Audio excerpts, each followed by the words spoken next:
Hello everyone, welcome to ED Magic. आज हम करने वाले हैं human eye and colourful world. ठीक है, थोड़ा जल्दी जल्दी करेंगे क्योंकि हमें सिलेबस अभी कंप्लीट करना है।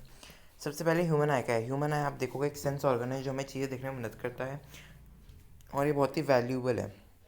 हमारे आई का जो डायमीटर है वो 2.3 सेंटीमीटर आपको याद रखना है। ठीक है, इसके बाद अगर हम ह्यूमन आई के पार्ट्स की बात करें तो पहला है कॉर्निया, फिर है lens, iris, प्यूपिल, retina, far point नहीं है। ठीक है, तो सबसे पहले कॉर्निया की बात करें तो कॉर्निया जो है आप देखोगे एक ट्रांसपेरेंट मेम्ब्रेन है। ठीक है, एक बल्ज आउट ट्रांसपेरेंट मेम्ब्रेन है और लाइट का जो मेजॉरिटी ऑफ रिफ्रैक्शन होता है वहीं पे हो जाता है। और साथ साथ ये ट्रांसपेरेंट बल्ज आउट मेम्ब्रेन है। और ये जो कॉर्निया है ये हमें हमारी आइज़ को प्रोजेक्ट भी करता है। ठीक है, तो हमारे आई में क्रिस्टलाइन लेंस होता है जो कन्वेक्स नेचर का होता है। ये जो लेंस होता है बेसिकली बहुत ही फाइब्रस होता है और जेली लाइक मटेरियल से बना होता है और कन्वेक्स नेचर का होता है। तो हमेशा ये एक रियल और इन्वर्टेड इमेज बनाता है ऑब्जेक्ट की। कहाँ पे बनाता है? रेटिना के ऊपर बनाता है। ठीक है, इसके बाद आता है अच्छा कन्वेक्स लेंस की, क्योंकि कन्वेक्स लेंस हमने पढ़ा था पिछले चैप्टर में, वो कन्वर्जिंग होता है। ठीक है, तो इसलिए लाइट को कन्वर्ज करने के लिए कन्वेक्स लेंस का इस्तेमाल करा जाता है। तो इसलिए हमारे आँख में कन्वेक्स लेंस है और रेटिना पे रियल इन्वर्टेड इमेज हमारी ऑब्जेक्ट की बनती है। आइरिस, तो आइरिस क्या है? एक डार्क मस्कुलर डायफ्रागम है जो प्यूपिल के साइज़ को कंट्रोल करता है और साथ साथ हमारी आई को भी कलर देता है। प्यूपिल प्यूपिल बेसिकली आप देखोगे कि प्यूपिल जो है हमारी लाइट में हमारी आँख में कितनी लाइट एंटर कर रही है। It controls the amount of light entering in are आई। ठीक है, तो आयरस जो है बेसिकली मैंने पढ़ा था it control the size of प्यूपिल।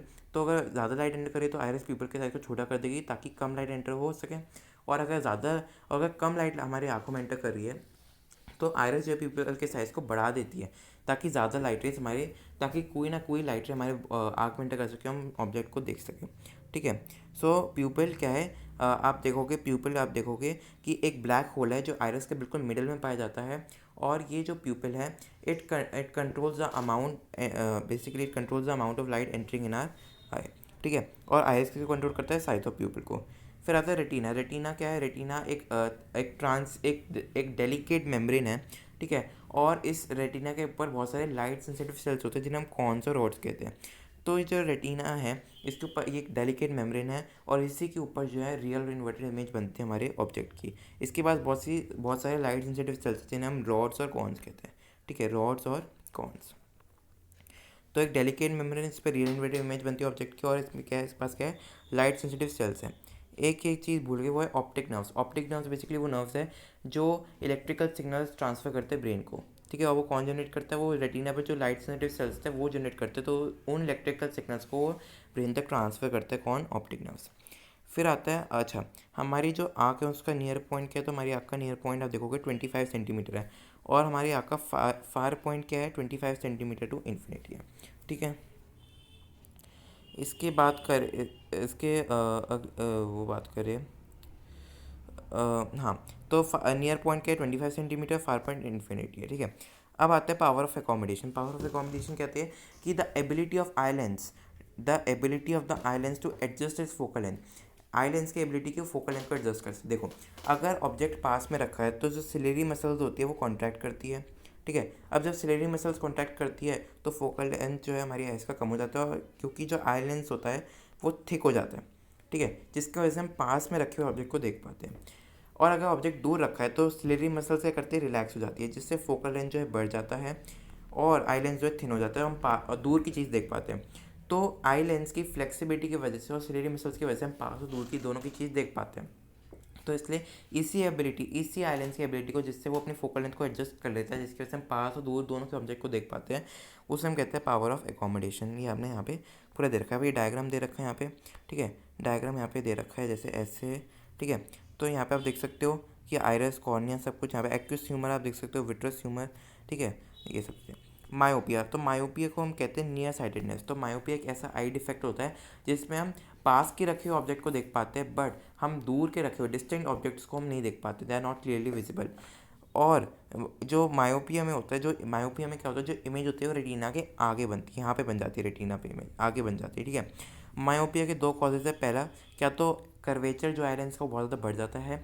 दूसरा कि जो आई बॉल है वो बहुत ज़्यादा इलोंगेट यानी कि आई बॉल बहुत ज़्यादा बड़ा हो गया, या फिर जो कर्वेचर है हमारे आई लेंस का वो बढ़ गया। तो आई लेंस के कर्वेचर के बढ़ने से या फिर आई बॉल के इलोंगेट होने की वजह से जो हमारा मायोपिया होता है, मायोपिया को करेक्ट करने का काम करता है कनकेव मिरर। ठीक है, कनकेव मिरर के मदद से हम करते हैं। तो जैसे हमने यहाँ पे हमने क्या कर दिया, कनकेव मिरर लगा दिया। जैसे हमारा आई लेंस है, ठीक है, ये कन्वेक्स लेंस है, ठीक है।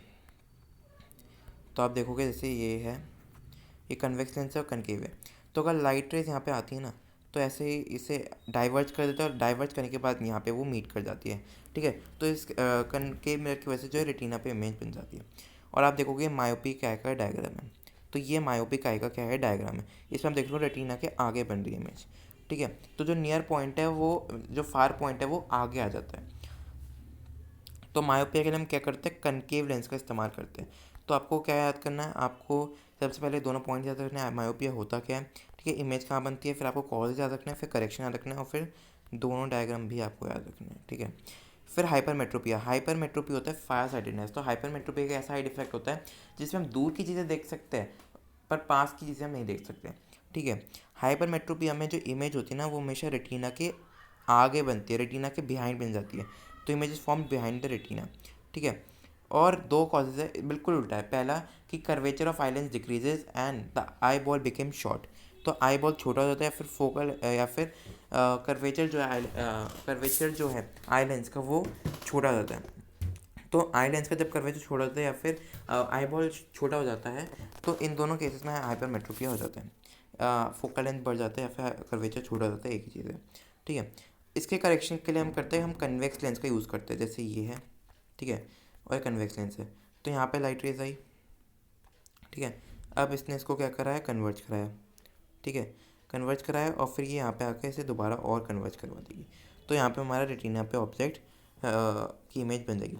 फिर आता है प्रेस बायोपिया को हम ओल्ड एज हाइपरमेट्रोपिया कहते हैं। तो प्रेस बायोपिया एक ऐसा डिफेक्ट है विजन का जिसमें जो ये बेसिकली ओल्ड एज में आता है। ये वाला जो प्रेस बायोपिया ओल्ड एज में आता है, और इसलिए हम इसे ओल्ड एज हाइपरमेट्रोपिया कहते हैं। इस डिफेक्ट में क्या होता है, जो पर्सन है ना, वो पास की चीज़ नहीं देख पाता लेकिन दूर की चीज़ देख सकता है। अब आप कहोगे तो हाइपरमेट्रोपिया और प्रेसबायोपिया सेम है, बिल्कुल है। पर अगर हाइपरमेट्रोपिया यंग एज में हो जाए तो उसे हाइपरमेट्रोपिया कहेंगे, बट वहीं हाइपरमेट्रोपिया अगर ओल्ड एज में हो जाए तो उसे हम प्रेसबायोपिया कहते हैं। ठीक है, तो इसीलिए हम इसे ओल्ड एज हाइपरमेट्रोपिया कहते हैं। बाकी डेफिनेशन सेम है कि पास की रखी हुई चीज़ नहीं देख सकते और दूर की चीज़ देख सकते हैं। इसका भी अगेन जो इमेज है वो रेटिना के पीछे बनती है। इसका करेक्शन भी सेम है, इसमें भी कन्वेक्स लेंस का यूज़ होता है। तो दोनों का जो डायग्राम है वो सेम होगा। ठीक है, और कॉजेज, ऐसे इसके कॉजेज डिफरेंट है। कॉजेज, पहला gradual weakening of ciliary muscles. Ciliary muscles weak पड़े, ओल्ड एज में होता है ना कि मसल्स वीक पड़ जाते हैं। दूसरा ये है कि डिमिनिशिंग द फ्लेक्सिबिलिटी ऑफ आइलेंस, मतलब कि आइलेंस की फ्लेक्सिबिलिटी डिमिनिश हो गई, मतलब कि आइलेंस जो है ठीक से फ्लेक्सिबल नहीं है, जिसकी वजह से अपना शेप चेंज नहीं कर पा रहा। तो उस केस से भी प्रेसबायोपिया हो जाता है। ठीक है, अब पहला कि हमारी दो आँखें होना क्यों ज़रूरी है। पहला कि हमें वाइडर फील्ड ऑफ व्यू मिल जाता है। ठीक है, और साथ साथ आप देखोगे कि हम ऑब्जेक्ट डिस्टेंस को भी एडजस्ट कर पाते हैं और हमें 3 डायमेंशनल व्यू मिल पाता है, 3D व्यू।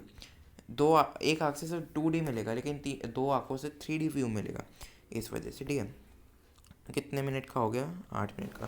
ठीक है, थोड़ा जल्दी कर रहे हैं क्योंकि मैं सिलेबस जल्दी कंप्लीट करना है। प्रिज्म, तो प्रिज्म बेसिकली आप देखोगे एक ऐसा ग्लास होता है। प्रिज्म एक तरह का ग्लास होता है जो 2 ट्रायंगुलर बेसिस और 3 रेक्टेंगुलर लेटरल सर्फेसिस का बना हुआ होता है। ठीक है, तो ये प्रिज्म का इन्होंने 1 सरफेस दिखाया है। तो प्रिज्म एक ऐसा ग्लास होता है जो दो ट्रायंगुलर बेसिस और 3 रेक्टेंगुलर लेटरल सर्फेसिस का बना होता है। ठीक है, और किसी भी दो, देखो आप देख सकते हो 5 सरफेस होते हैं प्रिज्म में, 2 ट्रायंगुलर बेसिस होते हैं और 3 रेक्टेंगुलर लेटरल सरफेस होते हैं। तो किसी भी 2 लेटरल सरफेस पे बनने वाले एंगल को एंगल ऑफ प्रिज्म बोलते हैं। जैसे इस केस में हम देख सकते हो, जैसे ये प्रिज्म है तो इसमें ये एंगल ऑफ प्रिज्म है, the angle that is form between 2 lateral surfaces. ठीक है, उसमें हम देख सकते हो इंसिडेंट। अच्छा, प्रिज्म के अंदर क्या होता है, ये इंसिडेंट रे। अब अगेन रेयर से डेंसर में जाएगी तो टुवर्ड्स से नॉर्मल बेंड हो जाएगी, और डेंसर से रेयर में जाएगी तो अवे फ्रॉम नॉर्मल। तो इंसिडेंट रे, रिफ्रैक्टेड रे एंड इमर्जेंट रे।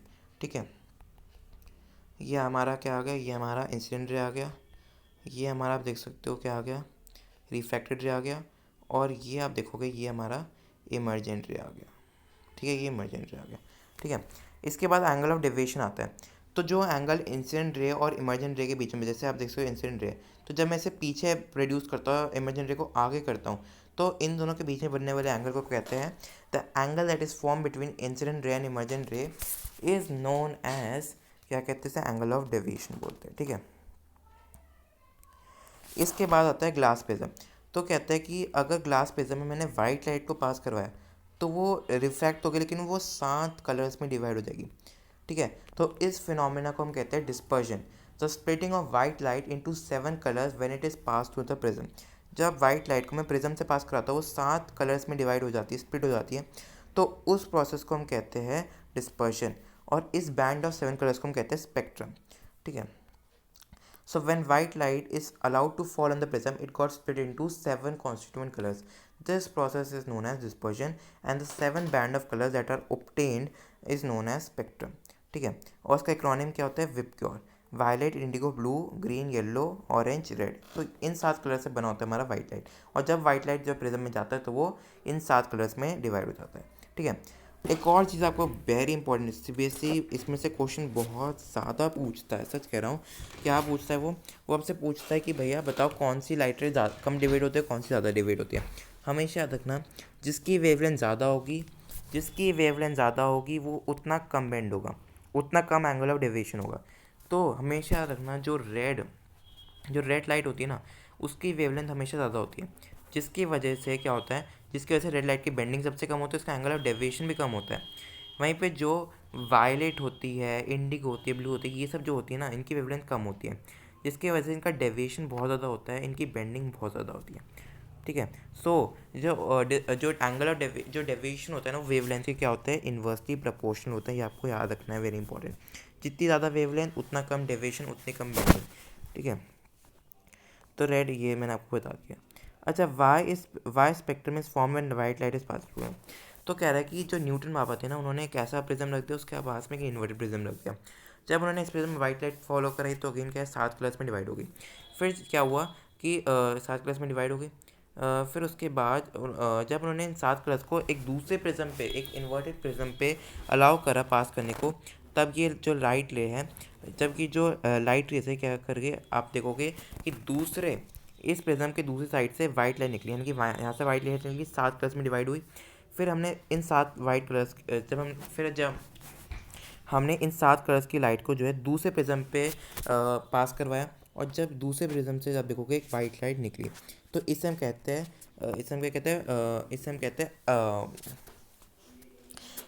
कहते हैं रिकॉम्बिनेशन ऑफ वाइट लाइट, ठीक है। तो यहाँ पर देख सकते हो, each colour has a definite wavelength, हर एक कलर की अपनी वेवलेंथ होती है। For each wavelength the angle of deviation differ, जितनी ज़्यादा वेवलेंथ होगी उतने कम एंगल ऑफ डेविएशन होगी, ठीक है। सो रेड जो है it is least deviated and violet is the most deviated. Red की वेवलेंथ ज़्यादा है तो उसकी कम डेविएशन होगी, वायलेट की वेवलेंथ कम है, उसकी डेविएशन ज़्यादा होगी, ठीक है। So Isaac Newton was the first one who proved that sunlight is made up of 7 colors. He passed sunlight क्या होती है, white light ही होती है ना, तो he passed white light through a glass prism to form a band of 7 colors. तो उसने white light को यानी sunlight को जो है ग्लास प्रिज्म पे अलाउ किया फॉल करने है, तो मैंने देखा कि 7 कलर्स बन गए, ठीक है।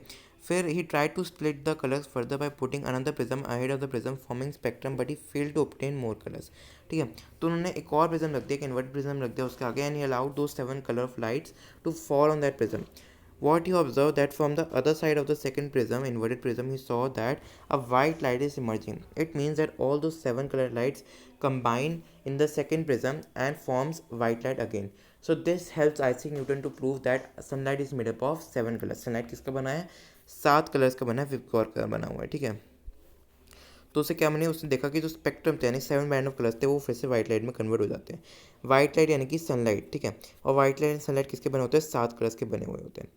फिर आता है total internal reflection, when light ray obliquely from a denser to rarer medium and then the light reflected denser medium, so it's called internal reflection.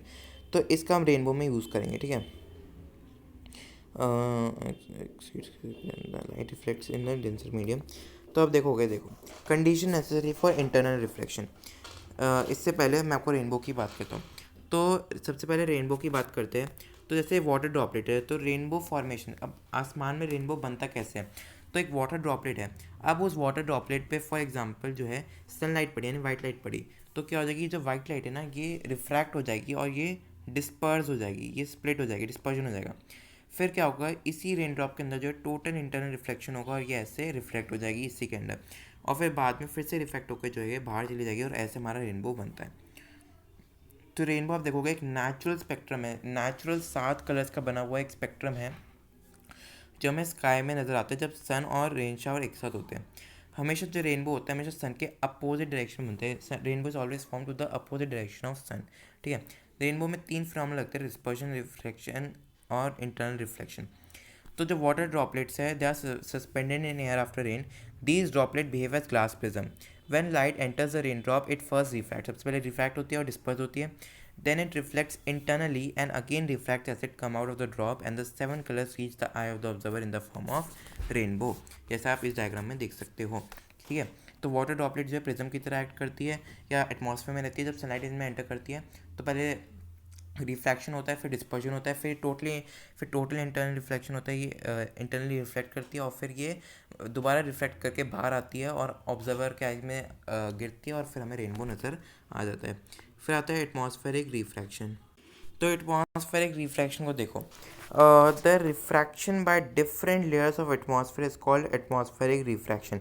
अब हमारे एटमॉस्फेयर में ना बहुत सारी लेयर्स हैं, एक डेंसर लेयर आ गई, फिर रेयर आ गई, फिर डेंसर लेयर आ गई, फिर रेयर लेयर आ गई। तो आप देख सकते हो ऐसे करके हमारे एटमॉस्फेयर में बहुत सारी लेयर्स हैं और हर एक लेयर में जो है आप देखोगे रिफ्रैक्शन होता रहता है। यहाँ पे ऐसा रिफ्रैक्शन हो गया, यहाँ पे ऐसा हो गया, यहाँ पे ऐसा हो गया। तो हमारी एटमॉस्फेयर में बहुत सारी लेयर्स है और हर एक लेयर में जो है रिफ्रैक्शन होता रहता है। So the refraction which occurs due to the different layers present in our atmosphere is called as atmospheric refraction. The refraction which occur due to different layers of the atmosphere is known as atmospheric refraction. ठीक है, उसके बाद हाँ, अभी हमने बहुत सारे phenomena पढ़ेंगे जो एटमॉस्फेरिक रिफ्रैक्शन की वजह से पॉसिबल है। ठीक है, तो सबसे पहले आता है हमारा एक और चीज़ जान लो, the air above hot surface become hot and rises. The space is occupied by the cool air, the refractive index of hot air is less than that of cool air, so the physical condition of medium are not constant. Due to changing refractive index of medium the light appears to come from different directions. आप देखोगे जो cold air होती है जो cold air होती है वो denser होती है, और जो हॉट एयर होती है वो रेयर होती है। कोल्ड एयर क्यों होती है? क्योंकि कोल्ड एयर हैवी होती है और जो हॉट एयर होती है वो हमेशा लाइट होती है। ठीक है, जिसकी वजह से उसकी डेंसिटी कम है और रिफ्रैक्टिव इंडेक्स कम है। उसके बाद मैं बात करूँ तो हमारे एटमॉस्फेयर में जो फिजिकल कंडीशंस है वो स्टेशनरी नहीं है। एटमॉस्फेयर में जो लेयर्स है वो चेंज होती रहती है। इसकी वजह से रिफ्रैक्शन भी होता रहता है। सबसे पहले बात करते हैं stars when see near the horizon appear slightly higher. मतलब कि फॉर एग्जांपल ये मेरी आंखें हैं, अच्छी बना देता हूँ। ठीक है, यहाँ पे फॉर एग्जांपल मेरी आंखें हैं और इन आँखों से मैं अपने स्टार को देख सकता हूँ। ठीक है, लेकिन एक्चुअली जिस स्टार को मैं देख रहा हूँ वो थोड़ा सा ऊपर है लेकिन मुझे नीचे नज़र आता है। ऐसा क्यों? बिकॉज हमारी एटमॉस्फेयर में बहुत सारी लेयर्स देखो। The refractive index of the earth atmosphere is generally increasing from top to bottom. हमारे जो अर्थ का जो रिफ्रैक्टिव इंडेक्स है ना वो इंक्रीज़ होता रहता है। जैसे जैसे हम नीचे आते रहते हैं तो हमारे अर्थ का जो रिफ्रैक्टिव इंडेक्स है वो बढ़ता रहता है। ठीक है, तो इसके वजह से जो लाइट रेज है ना उन्हें रेयर से डेंसर मीडियम में जाना पड़ता है। समझ रहे हो? हमारे जो हमारा अर्थ में जो एटमॉस्फेयर है उसमें जनरली आप देखोगे रिफ्रैक्टिव इंडेक्स जो है टॉप से बॉटम में बढ़ता रहता है। कोल्ड एयर नीचे है, हॉट एयर ऊपर है, तो टॉप से बॉटम में जो रिफ्रैक्टिव इंडेक्स है वो बढ़ता रहता है, जिसकी वजह से जो लाइट है ना वो रेयर से डेंसर मीडियम में ट्रैवल करती है। ठीक है, यानी कि वो टुवर्ड्स द नॉर्थ में बेंड होती है, जिसकी वजह से जब लाइट रेज हमारी आँखों में पड़ती है तो हमें जो है स्टार जो है थोड़ा नीचे नज़र आता है लेकिन वो असल में होता है ऊपर। सॉरी, मुझे स्टार ऊपर नज़र आता है लेकिन असल में होता है नीचे। मुझे यहाँ पे नज़र आ रहा है लेकिन स्टार कहाँ होता है? थोड़ा नीचे होता है यहाँ पे। ठीक है, क्योंकि हो सकता है वो रिफ्रैक्ट करते करते करते बेचारा आ रहा हो और मुझे यहाँ पे दिख गया लेकिन असल में होता है बेचारा यहाँ पे। समझ में आ गया? तो पेपर में आएगा तो क्या लिखोगे कि जो रिफ्रैक्टिव इंडेक्स है हमारे अर्थ में जो फिजिकल कंडीशन है वो स्टेशनरी है। वैसे देखा जाए तो नीचे ऊपर से नीचे आते आते जो है हमारा रिफ्रैक्टिव इंडेक्स बढ़ता रहता है। तो जो लाइट रेज है वो डेंसर से रेयर में जाती है, इस वजह से वो टूवर्ड्स द नॉर्थ बेंड होती है और जब वो ऑब्जर्वर की आंखों में पड़ती है तो हमें लगता है जो स्टार है वो थोड़ा ऊपर होता है पर असल में थोड़ा नीचे होता है। फिर आता है एडवांस सनराइज, हमारे सिलेबस में नहीं है। फिर आता है ट्विंकलिंग ऑफ स्टार्स। तो ट्विंकलिंग ऑफ स्टार्स कैसे पॉसिबल है? आप देखते हो ना स्टार्स जो है डगमग डगमग ऐसे करते रहते हैं, ऐसा क्यों? So stars are very far from us, so they behave as a point size source of light. तो जो स्टार्स है हमारे से बहुत ज़्यादा मीलों मिलियंस ऑफ लाइट ईयर्स दूर हैं हमसे स्टार्स। ठीक है। और जो स्टार्स है basically point size source of light है, हमें स्टार ऐसे पॉइंट पॉइंट दिखाई देते हैं ना आसमान में, तो साइज जो स्टार्स जो है वो क्या है, point size source of light है। सोर्स ऑफ लाइट मतलब वहाँ से लाइट आती है ना हमारी आंखों में। Since the physical condition of the earth atmosphere not constant, हमारी अर्थ की जो आप देखोगे एटमॉस्फेयर में जो फिजिकल कंडीशन है, जो लेयर्स है, मीडियम है, वो कभी भी चेंज होते रहते हैं। इस वजह से स्टार जो है हमें स्टार लाइट जो हमें डिफरेंट डायरेक्शन बढ़ती है। This result in fluctuation of apparent position of star. The amount of light coming from the stars also vary due to changing refractive index of the atmosphere. हमारे atmosphere में जो refractive index है वो change होता रहता है, जिसकी वजह से जो लाइट हमारी आंखों में पड़ रही है वो भी चेंज होती रहती है। ठीक है। So in the earth atmosphere does not contain constant physical conditions. ठीक है, they keep changing. So due to the change in the medium, ठीक है, due to the change in the atmosphere, due to change in the refractive index of the atmosphere, the amount of light entering in our eye also keeps changing। ठीक है। तो जब ज़्यादा light हमारी आंखों में पड़ती है तब हमें लगता है स्टार ब्राइट, और जब हमारी आंखों में लाइट कम पड़ती है तब हमें लगता है जो स्टार है वो डिम है, डल है। ठीक है। तो इस वजह से हम इसे ट्विंकलिंग ऑफ स्टार बोलते हैं। समझ में आया? तो star point size source of act सबसे पहले स्टार जो है वो बहुत ही दूर है, point size source of light की तरह एक्ट कर रहे हैं। दूसरा, जो हमारे अर्थ के एटमॉस्फेयर फिजिकल कंडीशन है वो चेंज होती रहती है, जिसकी वजह से जो है ठीक है, अर्थ के एटमॉस्फेयर चेंज होती रहती है। तीसरी चीज़ क्या है? तीसरी चीज़ ये है कि हमारे अर्थ के एटमॉस्फेयर की फिजिकल कंडीशन चेंज होती है, हमारे अर्थ के एटमॉस्फेयर में रिफ्रैक्टिव इंडेक्स जो है चेंज होता रहता है। ठीक है। और जिसकी वजह से जो हमारी आँखों में जो लाइट पड़ रही है वो भी जो है चेंज होती रहती है। समझ में आ गया? तो कभी कम बढ़ती कभी ज़्यादा। अब आता है प्लैनेट्स क्यों नहीं ट्विंकल करते। तो प्लैनेट्स है वो हमसे क्लोज है and they are seen as the extended sources of light. ठीक है। और if we consider planet as a collection of large number point से सोर्स ऑफ लाइट, तो आप देखो कि स्टार क्या था, एक छोटा सा सोर्स ऑफ लाइट था, लेकिन प्लैनेट्स में इतने सारे सोर्स ऑफ लाइट हैं। ठीक है, एक्सटेंडेड सोर्स ऑफ लाइट है। The total variation amount of light entering our eye from all individual pointed sources will average out to zero and will nullify the twinkling effect. तो हमारी आंखों में एक साथ प्लैनेट्स के जो पड़ते हैं, ठीक है, हमारी आंखों में जो प्लैनेट से आए छोटी छोटी points of source of light है एक साथ पड़ती है, और वो जितने भी points of source of light है एक दूसरे के इफेक्ट को क्या कर देते हैं, तोड़ देते हैं, नलीफाई कर देते हैं, और इसलिए हमें प्लैनेट जो है ट्विंकलिंग करते हुए नज़र आते नहीं है। तो प्लैनेट्स हमसे क्लोज है, ठीक है, एक्सटेंडेड सोर्स ऑफ लाइट है, और साथ साथ प्लैनेट्स में आप देखोगे बहुत सारे large number of points of source of light है। So the amount of light entering in our eye from all those large point-sized sources of light will average out to zero and will nullify the twinkling effect। फिर आता है scattering of light. Scattering of light आप देखोगे कि हमेशा wavelength के inversely proportional होता है। जितनी ज़्यादा वेवलेंथ होगी उतनी कम स्कैटरिंग होगी। अगर रेड लाइट की वेवलेंथ ज़्यादा है तो उसकी स्कैटरिंग कम होगी। ठीक है, उसकी स्कैटरिंग कम होगी। वहीं पे अगर ब्लू लाइट है उसकी वेवलेंथ ज़्यादा है तो उसकी स्कैटरिंग जो है कम होगी। सॉरी, ब्लू लाइट की आप देखोगे वेवलेंथ कम है तो उसकी स्कैटरिंग ज़्यादा होगी। Tyndall effect. टिंडल इफेक्ट क्या है? So the when the light passes through a colloidal solution its path become visible. ये कॉलॉइडल सोल्यूशन है। अब इसमें लाइट पास करी तो आप देखोगे पाथ ऑफ लाइट यहाँ पे दिखेगी आपको। So when the light passes through a colloidal solution the path of the light become visible. This type of effect is known as Tyndall effect. ठीक है।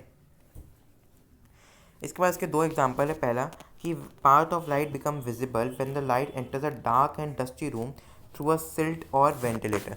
So if there is a if there is a hole in a dark, or if the sunlight enters through a hole in a dark and dusty room, then we can observe the uh, dust particles that are present in the room.